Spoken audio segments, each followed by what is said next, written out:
This is brainstorm theory. Go easy on me because I'm just throwing ideas out there and seeing if it sticks.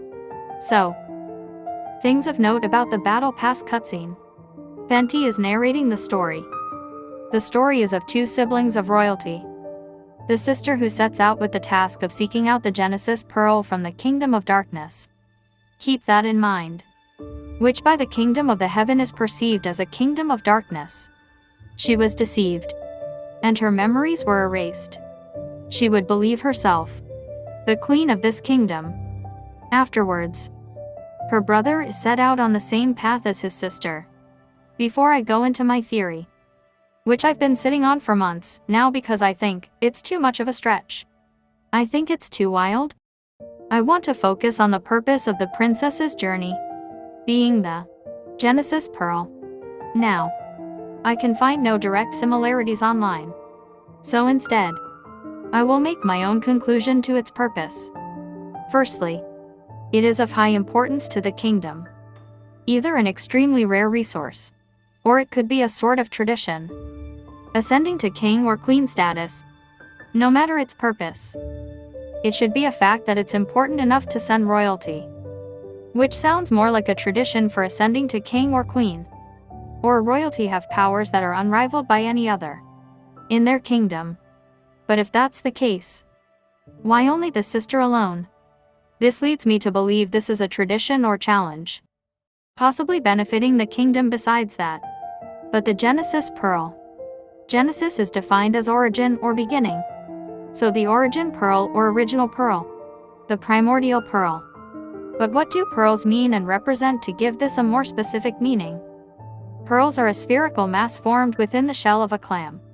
What do pearls symbolize? Spiritually, pearls represent wisdom. This isn't a direct similarity, but the parable of the pearl. Notions of good fortune and demanding action in attaining the kingdom of heaven, but adds, in this case, the notion of diligent seeking.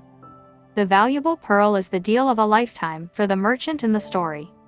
However, those who do not believe in the kingdom of heaven enough to stake their whole future on it are unworthy of the kingdom. Matthew 13:45-46. King James Version. Again, the kingdom of heaven is like unto a merchant man, seeking goodly pearls, who, when he had found one pearl of great price, went and sold all that he had, and bought it. The pearl itself in genshin is possibly not a pearl, but still something of importance. Okay. So say this is the truth. Why is the pearl in the kingdom of darkness? Was it stolen? Was it always a part of the kingdom of darkness? Or did it originate from the kingdom of heaven? So what I believe to be the case is the sister is sent out to obtain the pearl and return with. After she would either be crowned or rewarded in some way only fit for a heir. But as she failed in her quest, it was later left to the next heir, her brother. But what about this darkness kingdom? Where is it? If the kingdom of heaven is above, what is below? Here's where I really stretch out how I see this story. The kingdom of the heavens, located beyond the abyss, Teyvat, under celestial rule, is the kingdom of darkness. The sister is the second who came and the unknown god. The pearl is a divine item of cosmic power. The serpent, the god of Teyvat, feigns. The princess is deceived and corrupted, her memories erased and rewritten, so that she serves the false god. The brother, the sinner. Slight off-take. The seven sovereigns either guarded the pearl or embodies it, kind of like the dragon's balls. When they are all defeated, the new god created their world. That's a big stretch, but back on point. Now I know all the theories of the battle pass, like how it's possibly being allegory or rhetorical, but I'm taking it as closer to literal. Back to the very beginning. It's being narrated by Venti, the most suspicious archon in all of Genshin, with ties to the goddess of time. Venti knows a lot more than he's letting on, and I think this story is what he's hiding. Him telling us this is our story is because we will directly collide with the brother's journey. which is likely the truth of the world, which is likely tied to everything, including the cataclysm.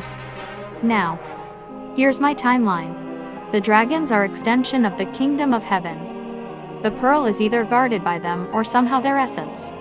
The false god exists.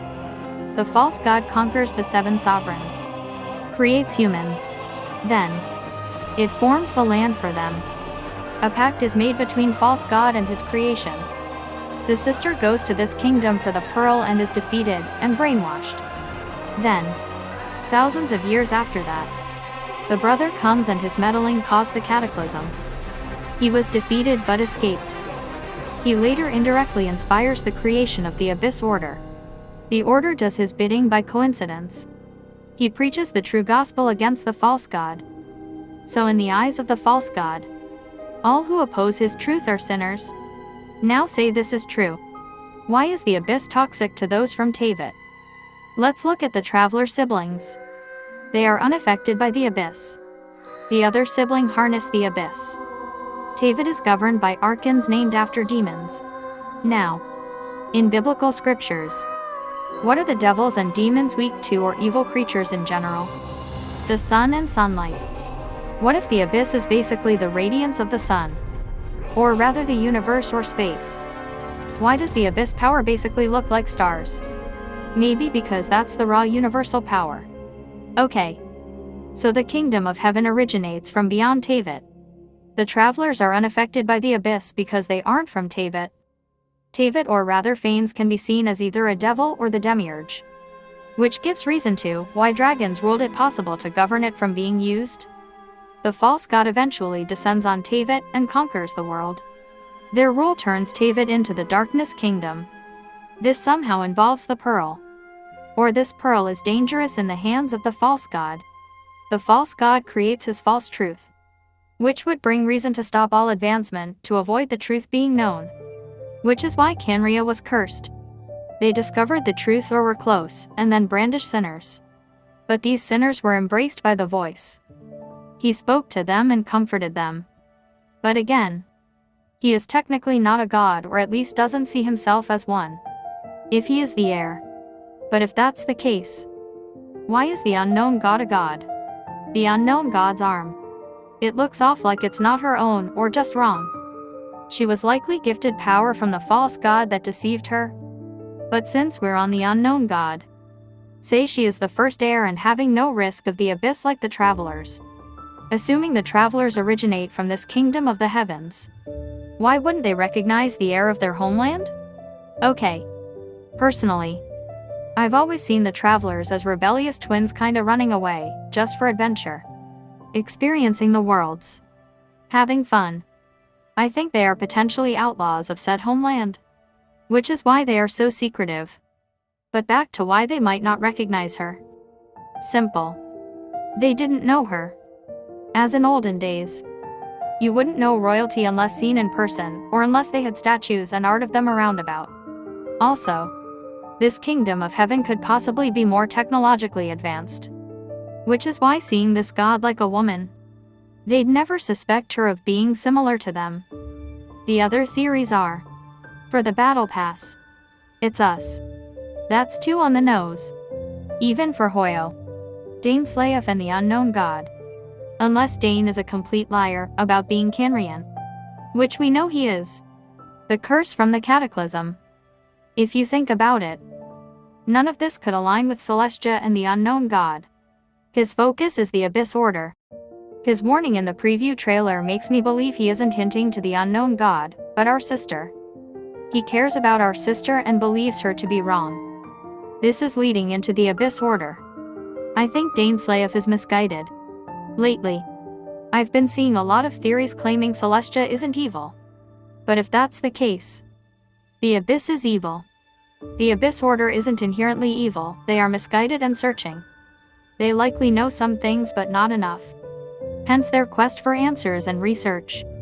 But their evil are likely justified by their cause being righteous.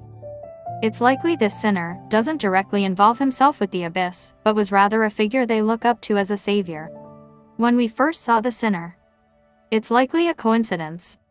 A one-time thing that sparked the creation of the Abyss Order. He performs this miracle and took pity on those cursed by Celestia. Also, why would he consider himself a sinner if he knows the truth?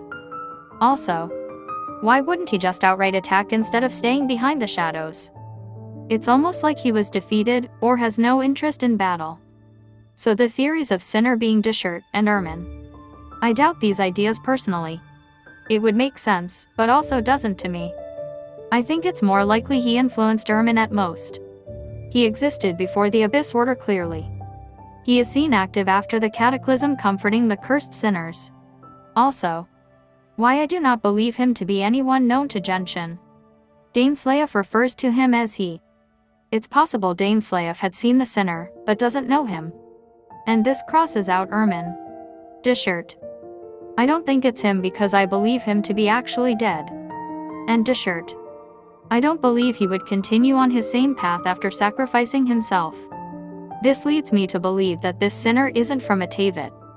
Now if the sinner has been seen before, say the Cataclysm, it's possible that before that, like his sister, he traveled Teyvat in search for this item. Venti probably befriended him and learned his story. If not, then Astaroth. Maybe Astaroth took the sinner's side and the blood moon we see during the Cataclysm is her. With her death, Venti would also give a reason for his distrust of Celestia. Also, the Abyss Order isn't the Abyss. They could be seen as a terrorist group. They are the misguided identity of the Abyss because they have not been taught by the sinner since, basically leaving them to wonder and search on their own. And, on their own, they follow a destructive path. But being that they were basically touched by a savior, they believe their paths a righteous one, especially against Celestia if they are in fact a false god and, more specifically, the Demiurge or Devil. All those of the Teyvat are of demonic powers, which is why the raw power of the Abyss is toxic to all of Teyvat. Version 2. The unknown god is the false god. Personally, I think she's the first heir simply because the sinner thing makes a lot more sense to me. Also, the sinner probably either directly or indirectly caused the Cataclysm, leaving him to feel guilty, but still on his path to get the pearl, which is likely in the hands of the false god. If the sinner is like the unknown god, it can only be assumed he traveled Teyvat same as his sister before being defeated, and brainwashed unlike her. Instead of being defeated, he caused a war, in which the Canrians stood by him and were cursed for doing so. Immediate problem. Lumine doesn't know the sinner. Or does she? It would make sense why she joined the Abyss after hearing his voice. It would make sense why Dane only refers to him as he, as both know him. But no one truly knows him because he traveled briefly. He probably killed the other Archons, which I doubt in the Cataclysm. I doubt because the youngest Archon is Nahida and Raiden. The others haven't been really said to be affected by the Cataclysm. As far as death of a Archon, it seems more like they've been Archons before the Cataclysm, so it's unlikely he killed any Archon, but rather was outmatched by Celestia and any Archon that took part in the destruction of Canria. If I had to point to any Archon, it would be Murata and Murata alone. So yes, he can be he. But if you have seen any of my videos, I think he is some native to Natelin that fell in his journey. But I think Murata and Celestia fought in Canria and destroyed it. Also, we know Murata to Altius been around before the Cataclysm thanks to Venti talking about her to Vanessa 1000 years ago, so she is likely 1500. If not just older than 1000 years old and over 1000 years active as Archon, as the previous Archon was likely defeated by her. And as for Focolars, I think that Archon died before the Cataclysm. But she could have a tool part in the Cataclysm, which is why she is so fearful or concerned with pleasing Celestia, because she saw firsthand the power of Celestia. Now for the Tsaritsa. Tsaritsa has to be older than Nahida and possibly older or younger than Focolars. It's possible she took part in Cataclysm, but I just think it doesn't suit her. But it would explain why she was defiant towards Celestia. But the reason why I think Murata was the only Archon active in Canria is because I think Capitano is bloodstained. He has a reason to target her and only her. Also, if Murata did take part in the Cataclysm, she would know the most about pretty much everything, or most things, making it better to put her near the end. The Abyss Order isn't Canria's ideal, but they are descendants of Canria. I say that to say the Abyss Order would want to interrogate or question her, if not at the least attempt to even the score with some payback using Bloodstain, the most accomplished knight of the Order. So yeah, him going for Natelyn makes even more sense. Also, if Focalers did take part, it was likely minimal, same as Tsaritsa. As far as the Sinner's defeat, he likely escaped being killed. We haven't seen the heavenly principles, and they are either beings or ideals and rules, but I believe them to be the four shades of Phanes, the false god. So it's likely they alongside Murata defeated the Sinner and pushed him away. If this is how it played out, how did he escape? Probably same as our sibling, a gateway. He has more power but isn't a god, so he was out of his league. He most likely looking for more power, or he is guiding the Abyss Order and using them, or he's preparing for round 2. Also, if the false god fights against the truth, would he know embrace and preach lies? That means the history cannot be trusted. The victories write history, not the losers. Also, one correction or note. The war between the Primordial One and Second who came could have been over the Pearl. So the thought of the Second being inherently evil is wrong. As for Iseroth, I think she's like a mother to Venti and possibly turned against Phanes during some time, but I think it was during the Cataclysm, as she is speculated to be the goddess of flowers, but honestly I didn't look too far into that, so I'm just going by others' theories. Also, I double-checked Phanes did create humanity after defeating the 7 sovereigns.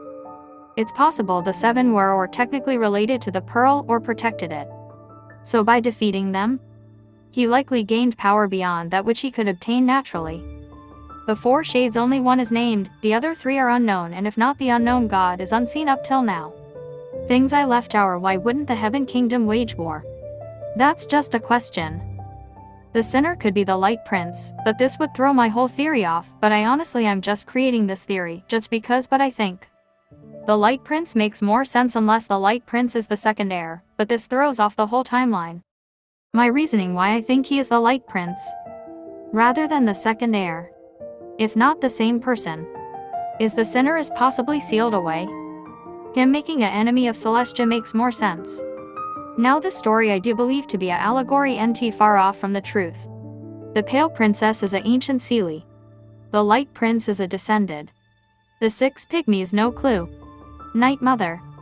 Either a god from the Abyss or the unknown god. Making the story flip on its head. The only reasoning behind this is her punishments and seems to rule like a queen, watching over the land. Not to mention the Darkness Kingdom. Tavid is in no way dark, and even in the cutscene we're shown a normal world they both travel through, but despite this is considered a kingdom of darkness. Anyway, that's all my thoughts.